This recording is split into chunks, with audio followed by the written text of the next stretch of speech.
A primeira vitrine de governança corporativa da América Latina apresenta. Boa tarde a todos e a todas. A Pró Rosilene já me apresentou. Eu sou egressa da Cairu, sou mais Cairu. Minha vida começou na Cairu e o carinho pela Cairu é um carinho enorme. É minha casa e será sempre a minha casa. Realmente entrar na Cairu é muita emoção, é um tempo sagrado. E quem conhece, quem tem egresso da Cairu, quem conviveu, sabe que a gente se ama, se encontra e tem uma grande comunidade contemporânea, né? Então, minha referência a Cairu, sempre. Minha referência ao Sebrae. E começo falando exatamente disso, né? Sou egressa da Cairu, então a minha primeira formação é a contabilidade. E eu vou falar um pouco, trazendo o professor Antônio, que trouxe nas suas primeiras palavras, falando sobre o mercado, sobre o status, sobre as tarifas, sobre a economia, e deixou a gente inquieto, né? Desconfortável. E é bom que a gente fique desconfortável mesmo. Porque esse desconforto que o professor Antônio nos convidou a sentir e a ter, é o que nos faz ficar aqui até agora. Esse painel não está nesse evento por acaso. Esse painel está nesse evento para confirmar, registrar a importância de que nós precisamos de educação. Tudo que vocês vão ver, da primeira fala até a última, vai reforçar uma única coisa.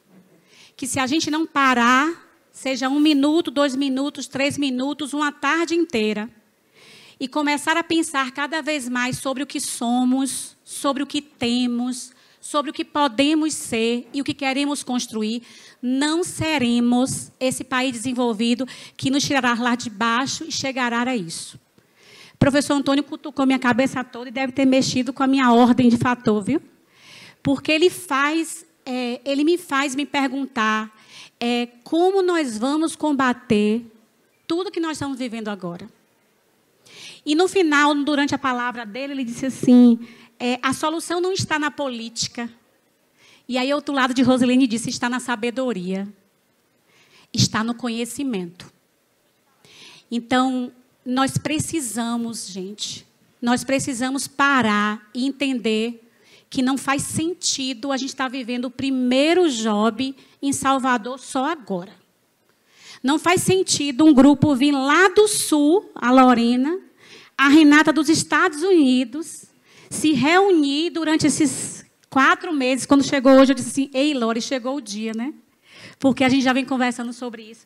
Para hoje, a gente ter que ouvir alguém vindo lá de longe, dizendo, ei, Bahia, acorda, porque vocês têm tudo. E por que nós temos tudo e não somos tudo? Eu faço parte da Uninassal. A Uninassal hoje é um dos maiores grupos de educação do país. Nós, diferente da Cairu, temos capital investidor. Nós somos capital aberto, com investidor estrangeiro. Ainda somos maioria. O nosso controlador é majoritário. Então, o nosso maior acionista é o primeiro fundador. Então, nós ainda desenvolvemos e sonhamos aquilo que ele pensou.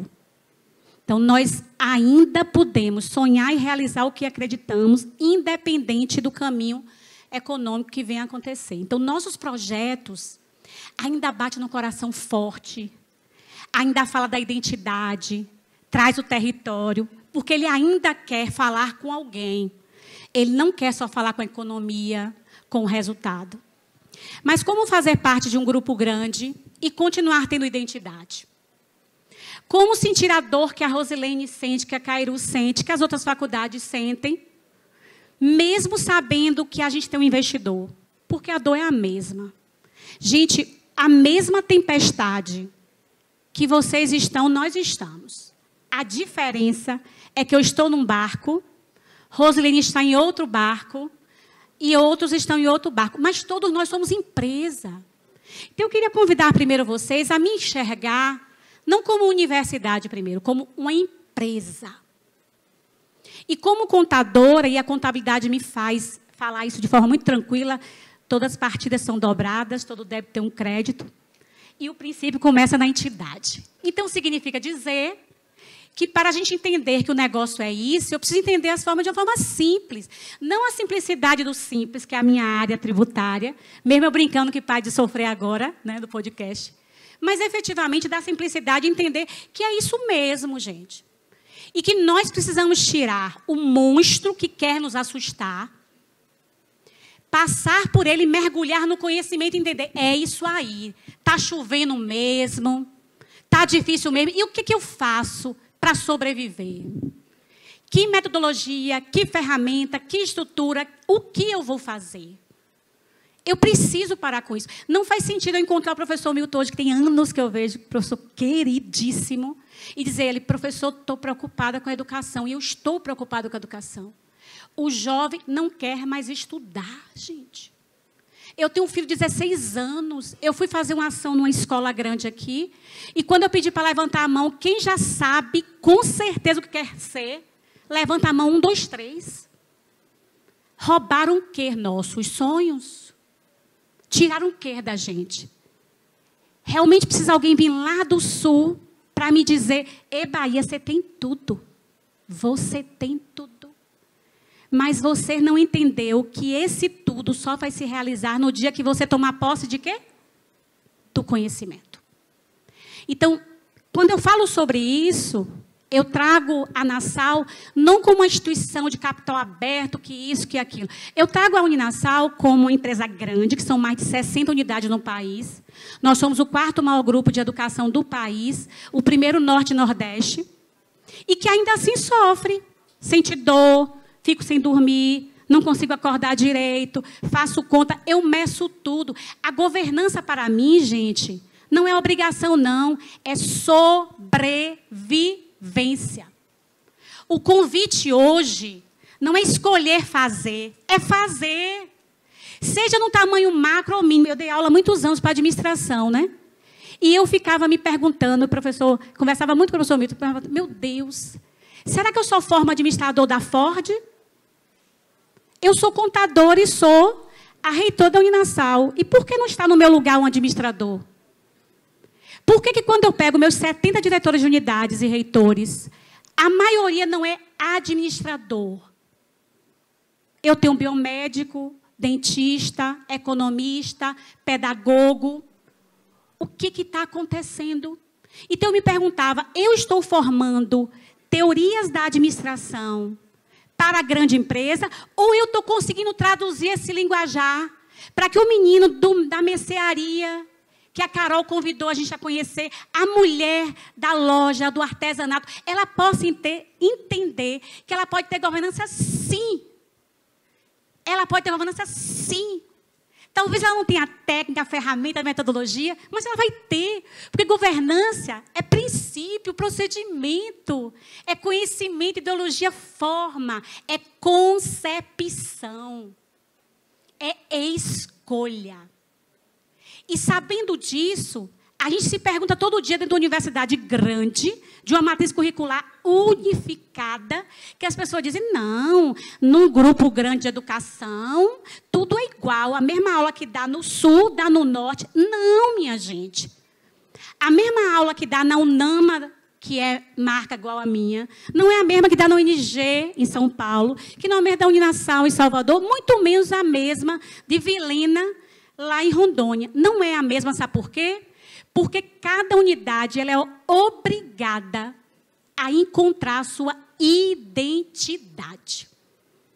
E é sobre essa identidade que a gente compreende como veia mastro, como princípio primordial, que nós temos que desenvolver dentro da nossa universidade, que é o lugar de educação, porque essa é a universidade, o lugar de educação.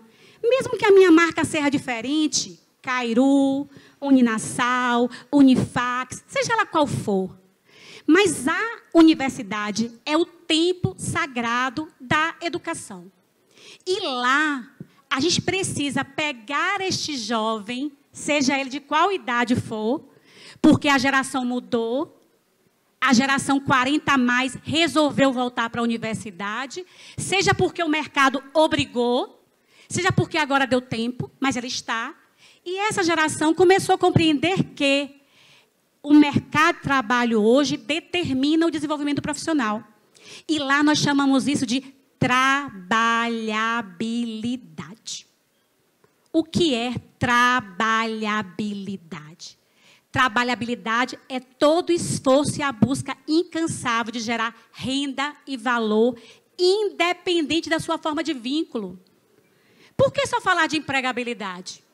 Então, eu estou dizendo que o jovem só pode ser empregado? Por que só falar de empreendedorismo? Que eu vou dizer que só precisa ser empreendedor? Por que não falar de trabalhabilidade? Por que não falar de desenvolver habilidades e competências para que você busque dentro de você aquela habilidade que fala com o resultado que você quer? Na Uninasal, a gente entende que isso é tão concepção dentro do nosso projeto pedagógico que todos os cursos, independente de ser de saúde, humanas, exata ou a medicina, todos têm uma disciplina chamada Desenvolvimento Humano e Trabalhabilidade. É uma disciplina de primeiro semestre. Por que essa disciplina existe? Porque a gente quer convidar este calouro, este novo aluno, a entender que o mercado de trabalho é muito mais do que aquele desenho formal que foi dito a alguém que poderia ser. A gente quer despertar nele que a formação e a teoria, ele vai muito mais além.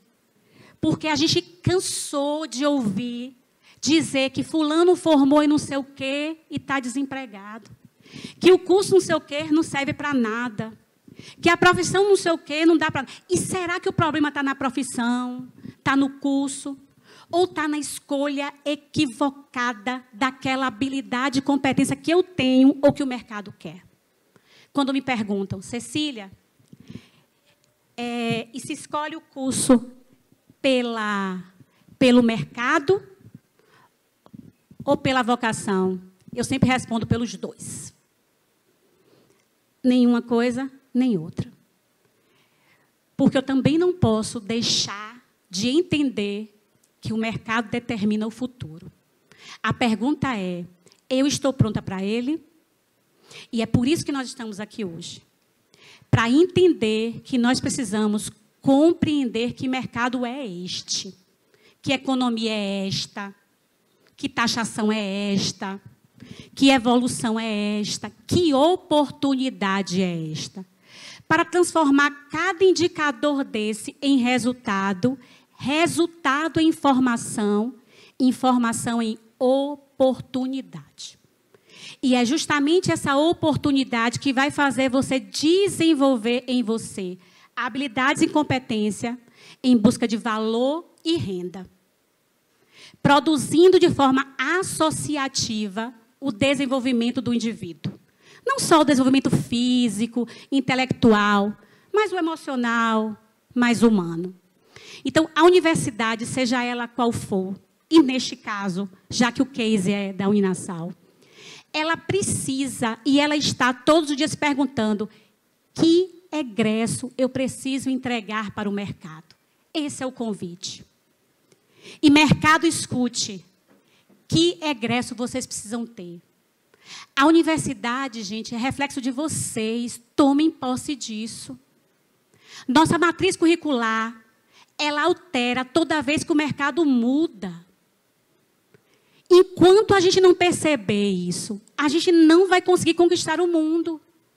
Enquanto nós não entendermos que oportunidade é essa que faz o Sebrae sair de um desenho e avançar para o outro, faz o Sebrae, a cada semestre, promover e provocar a gente reflexões novas. Nós não concorremos entre a gente. Uma universidade não pode concorrer com a outra universidade. Enquanto isso continuar acontecendo, todo mundo perde. Não será o 10%, o 5%, o 6% de uma que vai agregar valor para a outra. Está ruim para todo mundo. É isso que o Antônio disse aqui. E por que nós estamos sangrando? Por culpa de quê? Não tem culpado, não, gente. É consequência de uma história que foi se acabando. De uma série de programas que foram lançados Programas interessantes, inteligentes, mas que deturpam a compreensão do que é futuro. Então, não faz sentido nós estarmos hoje aqui uma tarde inteira refletindo sobre futuro, sobre governança, sobre gestão, sobre princípio, ouvindo nesse palco tantas pessoas trazerem falas e a gente não se perguntar, e na minha empresa, e no meu negócio, e na minha formação, eu estou me preparando para isto? Se a resposta é não, chegou a hora de acordar. E é esse convite que nós fazemos como grande painel de educação. O nosso convite como educadores é que a gente tome posse disso. O nosso convite, educadores, é agradecer a Lorena, a Renata, por trazer para nós, de novo, um despertar. E fazer com que a gente ganhe dinheiro por dinheiro. Quando a gente fala de imposto, e eu fico muito preocupada, eu brinquei com Raquel no podcast, as pessoas começam a dizer, porque o imposto é caro, porque isso é caro. E nós vamos fazer o quê, gente? O feijão tem que comprar, o café também. Ficar sem comer não vai. E faz o quê? Deixa de comprar, para de comer, faz greve de fome. Não. Já que o fato é esse, e a discussão não é agora, eu preciso mergulhar sobre esse mundo da compreensão do entendimento do princípio e do procedimento, para compreender que taxação é esta, que tributação é esta, que exceção é esta, que ressalva é esta, para que eu possa, a partir disto, construir a minha oportunidade. Isso é governança. Isso é educação. E é sobre isso que eu vim convidar vocês. Boa tarde a todos.